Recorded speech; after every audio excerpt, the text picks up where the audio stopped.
By raising tariffs, Trump is signaling that India's future market access depends on whether it chooses to side with US. India's over-dependence on Chinese REEs for its solar, wind, EV and semiconductor ambitions undermines the very idea of Atmanirbhar Bharat. China-Pakistan Economic Corridor CPEC were designed not merely as infrastructure projects but as a strategic foothold to secure future access to Pakistan's RE wealth.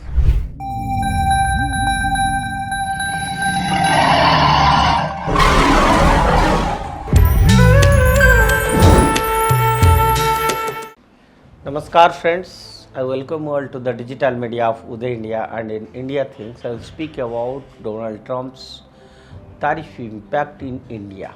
Donald Trump's return to global stage has been accompanied by dramatic promises, the most striking being his claim that he could end the Russia-Ukraine war within 24 hours of taking office. While this was projected as a bold peace initiative, the subtext is clear. Ukraine's $16 trillion untapped rare earth element reserves are the real prize. In the same vein, Pakistan's $5 trillion reserves have also entered the radar of Trump's new age lobby, one dominated not by old defense contractors and pharma giants but by electric vehicle makers, AI companies, crypto financiers and green energy conglomerates.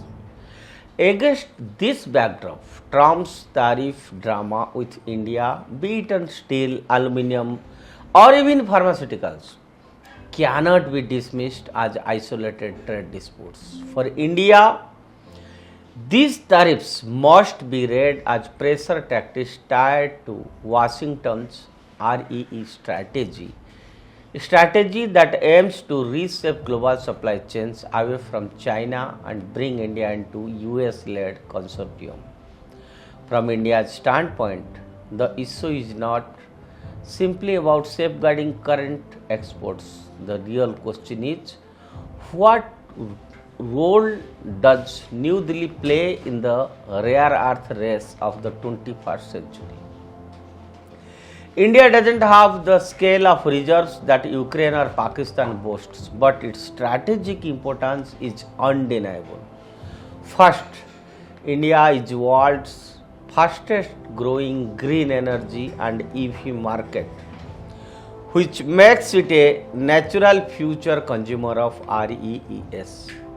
Second, India already holds modest reserves, particularly monazite sands in Odisha and Kerala, though they remain underutilized. Third, India's geographic and geopolitical position makes it a balancing force in the global resupply chain. By raising tariffs, Trump is signaling that India's future market access depends on whether it chooses to side with US. US controlled REE flows or risks being absorbed into China's orbit. For New Delhi, this poses a serious policy dilemma. In one hand, China today controls more than 70% of global REE supply and has invested heavily in processing technology. India's over-dependence on Chinese REEs for its solar, wind, EV and semiconductor ambitions undermines the very idea of Atmanirbhar Bharat. On the other hand, Trump's America First style, using tariffs as leverage, suggests that aligning with Washington's REE bloc will not come cheap. India may gain entry into US-backed RE supply chain that includes extraction rights in Ukraine and tokenized reserves in Pakistan, but this comes with the implicit condition of opening its own markets more fully to American interest in AI, crypto, agriculture and EV technology. The Pakistan angle makes matters even more complex. China's Belt and Road Initiative BRI and the China-Pakistan Economic Corridor CPEC were designed not merely as infrastructure projects but as a strategic foothold to secure future access to Pakistan's REE wealth. Trump's counter move, reportedly involving crypto instruments through Trump-linked entities like WLF to tokenize Pakistan's mineral wealth, directly affects India's security calculus. If Pakistan's REE is finalized into global markets under US protection, India risks being boxed in, dependent on foreign controlled REE supply from both its northern and western neighbors. This is where Trump's tariff drama with India acquires new meaning. For Washington, tariffs are sticks meant to bring India to the negotiating table. For India, they are signals of how high the stakes truly are. New Delhi must interpret them not as a trade skirmishes but as reminders that the global economic order is shifting towards commodities that will define the next century, rare earths. If India resists integration into US supply chains, it risks isolation and over-reliance on Beijing. If it aligns too quickly with Washington, it may compromise its strategic autonomy, effectively becoming a junior partner in a US-led REE bloc. What India needs, therefore, is a two-pronged strategy. First, it must accelerate the domestic exploration, processing, and commercialization of its own REE reserves. The deposits along India's eastern coast, especially in Kerala, Tamil Nadu, and Odisha, cannot remain underutilized any longer. A strong domestic REE industry would not only serve India's green transition but also give New Delhi bargaining power with both Washington and Beijing. Second, India also must leverage its position as a consumer and a processor rather than mere a buyer.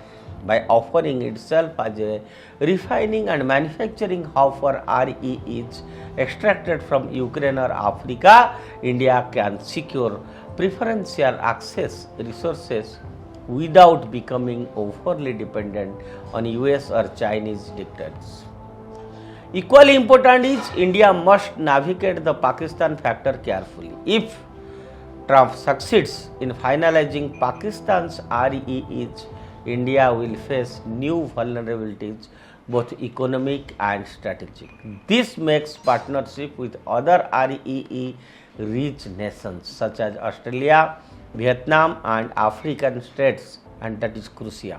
Diversifying sources and forging multilateral agreements through forums like the Quad and BRICS could prevent India from being squeezed between US tariffs and Chinese dominance. And in conclusion, Trump's tariff drama with India is not about correcting trade deficits. It is a part of a larger design to pull India into Washington's REE-centered industrial future.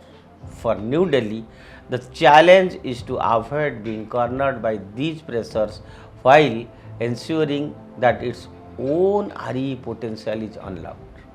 The next global order will not be defined by oil but by rare earths.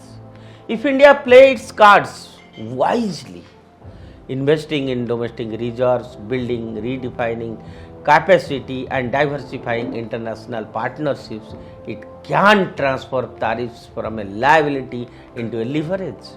If not, India risks becoming a passive consumer in a world where others own the resources that power its growth. That's all for today. Stay tuned with Uday India. Thank you.